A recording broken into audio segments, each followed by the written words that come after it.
let me go.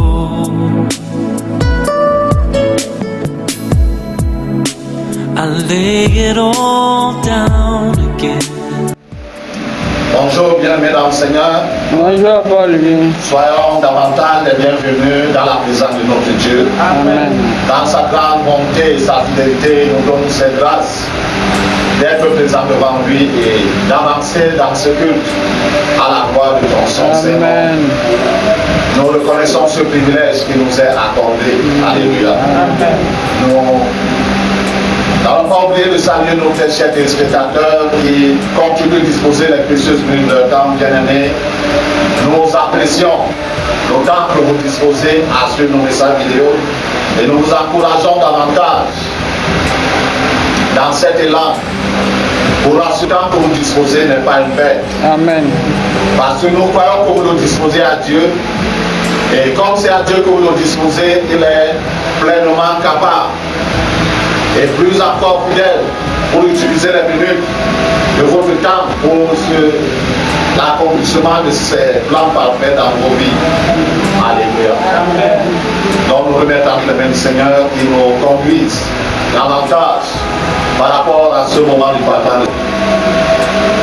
Dieu Tout-Puissant et Père de gloire, nous t'élévons et te bénissons. Nous honorons ta grandeur, mon Dieu, et te remercions, Père, pour ce privilège. Seigneur, nous voulons, mon Père, plonger nos regards dans ta sainte parole. Seigneur, notre intelligence est, Seigneur, notre Dieu, si infime. Pouvoir percer, Seigneur, notre roi et notre Dieu, les mystères de ta parole. C'est pourquoi, ce matin, Seigneur, nous supplions, mon Père, que tu puisses impliquer les soleils d'ici, afin que notre voix nous puissions comprendre tel que tu voudrais que nous comprenions et que nous puissions, Seigneur, nous garder dans nos cœurs afin de mettre en pratique ta parole. Merci, Seigneur, notre roi, pour ton esprit que ton nom soit élevé et glorifié au nom de Jésus-Christ de Nazareth. Amen. Amen. Nous asseoir, bien-aimés dans le Seigneur. Par la grâce du Seigneur, ce matin, nous abordons ainsi la seconde, ou le second volet de notre thème introduit dimanche passé.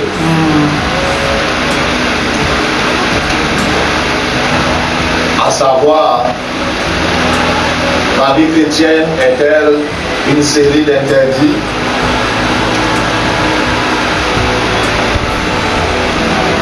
Nous avons commencé déjà par définir ce qu'était la vie chrétienne. Nous avons dit que la vie chrétienne était d'abord une vie spirituelle qui consistait à une marche dans la repentance, à une marche de foi et de bonnes œuvres, menée par le Saint-Esprit. C'est pour permettre aux chrétiens de se conformer à l'image de Christ pour la gloire de Dieu. Amen. Alléluia. Amen. Et nous avons également reconnu qu'il y a des interdits, non pas pour nous faire du mal, pour nous faire du tort, mais des interdits pour notre bien. Alléluia. Amen. Puisque c'est Dieu qui établit les principes, ce ne sont pas des principes établis par un être humain, ce sont des principes établis par Dieu.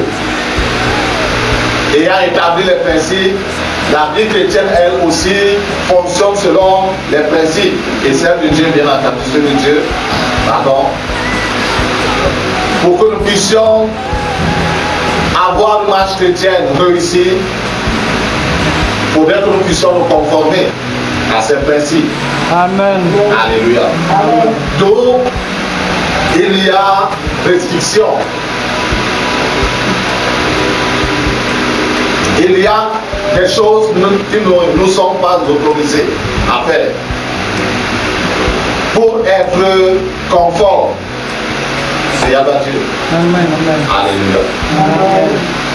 Et ce matin, par la grâce du Seigneur, nous voulons aborder l'autre aspect savoir que la marche chrétienne n'est pas une série d'interdits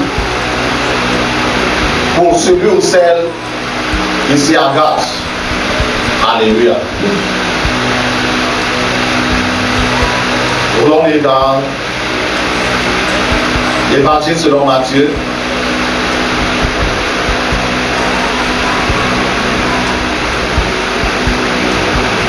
Chapitre 11. Du verset 28 au verset 30.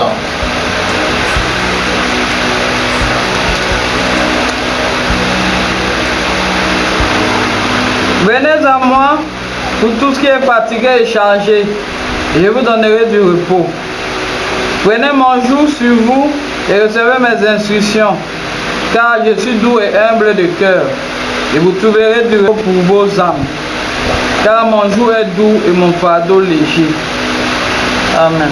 Amen. Nous lisons également dans 1 Corinthiens chapitre 6, verset 19 au verset 20.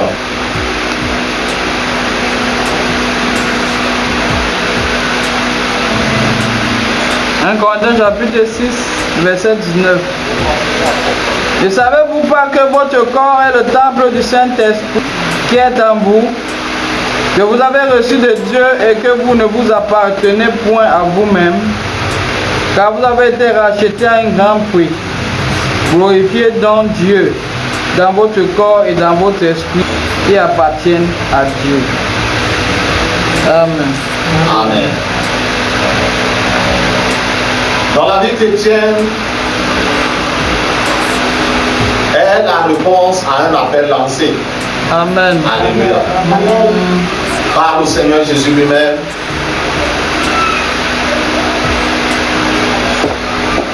C'est vrai qu'il s'adressait à la foule,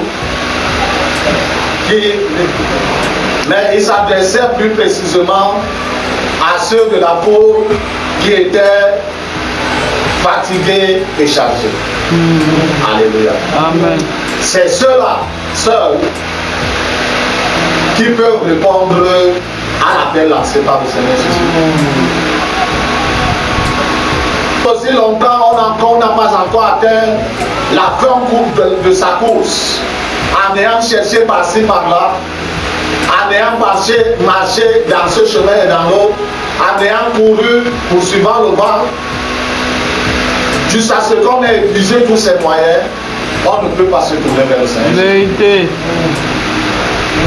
Parce que aussi longtemps que l'homme se connaît dans ses capacités, dans ses possibilités, ses pouvoirs.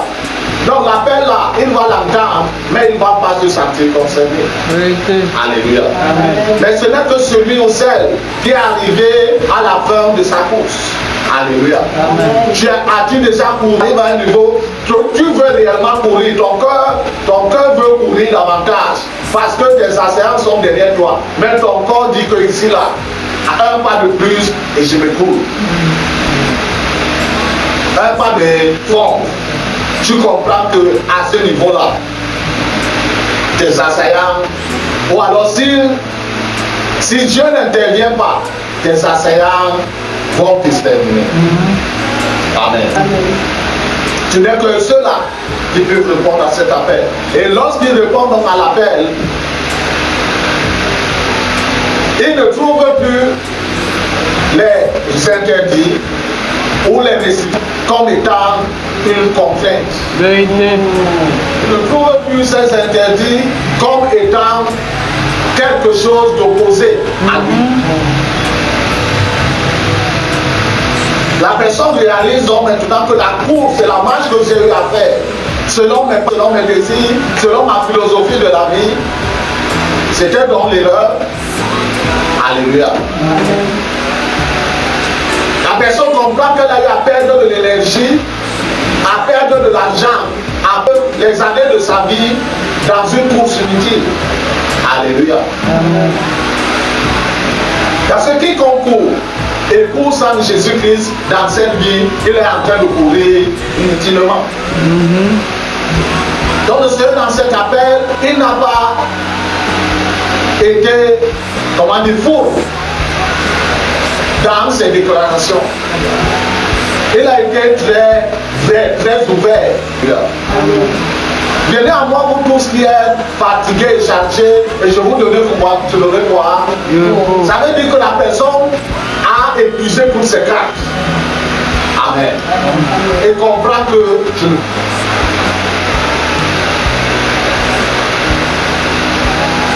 même malgré cela, la personne ne trouve pas du repos. Parce que ses assaillants sont à ses trousses. Le Seigneur l'appelle donc à venir à lui pour trouver du repos en lui. Et pour que la personne puisse trouver du repos en Jésus, il faille que la personne porte le... Alléluia. Amen. Le jour normalement pèse.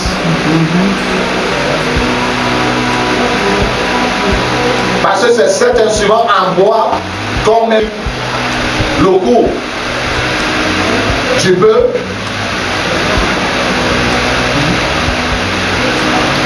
pour pouvoir l'atteler, en effet, pour l'utiliser en agriculture. Et à la herse par après pour que le bœuf aide à bien cultiver le sol. Que le sol soit remis pour que lorsque la graine va être jetée, que la graine entre bien profondément. Alléluia. On peut l'atteler à un bœuf ou à deux ou à plusieurs. Donc normalement le jour. Et les instructions du Seigneur Jésus-Christ sont contraires à la philosophie de vie de chaque être humain. Alléluia. C'est pourquoi l'adversaire de Dieu vient souffler à l'oreille de l'être humain que, en t'engageant dans ce chemin, puis pas que. Il commence à lui citer les choses qu'il a conçues comme étant sa philosophie de la vie. Donc celui-là, quand tu t'engages dans ce chemin, il t'interdit ces choses. Alléluia. Permettez-moi, bien-aimé. Et l'être humain de l'extérieur donc voit, ah, donc l'appel qu'il lance là, c'est pour m'interdire de vivre comme je veux. Depuis que tu as vécu comme tu as voulu, quel est le résultat? Quel est le gain que tu as eu? La souffrance.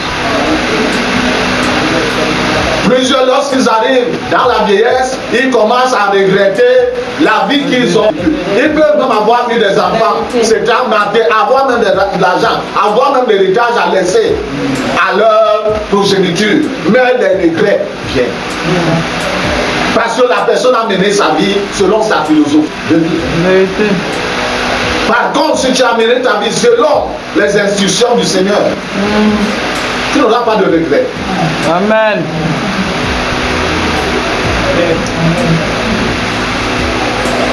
Il dit de porter son jour et de suivre ses instructions. C'est en les suivant qu'on trouvera le repos de son âme. C'est pas le repos qu'on écrit sur les cela. Les programmes des obsèques, que son âme repose en paix. Et on va mettre ça sur la plaque tombale, que son âme repose en paix. Est-ce que la personne a marché avec le Seigneur Jésus-Christ? Question. Ce repos, le repos dont le Seigneur donne, c'est maintenant. Pendant que tu vis, tu te reposes en lui. Amen. Ça veut dire que tes problèmes, tes soucis, il les prend en charge. Si et seulement si je les lui donne. Amen. Parce qu'il y avait certaines personnes font comme celui-là. Il voyageait, il avait sur sa tête les bagages, il est entré dans la voiture, il avait toujours le bagage sur la tête, alors qu'il y a la malle arrière quelque part. D'autres même, les IAS ont des galeries au-dessus, mais il avait toujours son bagage sur la tête. Le Seigneur Jésus ne force pas. Alléluia. Il veut te décharger, mais si tu n'acceptes pas qu'il te décharge, il ne pourra pas te décharger, malgré sa toute puissance, malgré sa souveraineté. Alléluia. Donc nous disons que la marche chrétienne en vérité, pour celui qui s'est engagé de tout cœur et avec une bonne conscience, il n'y a pas d'interdit. Alléluia. Parce que la vie qu'on a menée dans La désobéissance à la parole de Dieu va causer plus de tort que la vie qu'on peut mener dans l'obéissance à la parole de Dieu.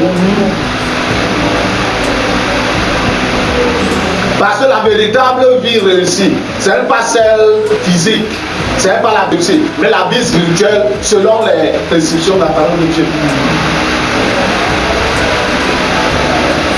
Et d'où nous disons, nous arrivons à ce que l'apôtre Paul écrivait aux Corinthiens. Plus haut il leur parlait de comment entretenir leur corps, garder leur corps dans la pureté. Alléluia. Dans de la relation entre l'homme et la prostituée. Que celui qui s'attache à la prostituée devient un même corps avec elle. Et celui qui s'attache avec le sang devient plutôt un même esprit avec lui. S'attacher à la prostituée, c'est l'impudicité. Et celui qui va dans l'impudicité pêche, c'est vrai contre Dieu, parce que Dieu qui a dit, mais pêche plutôt contre son propre corps. Alléluia.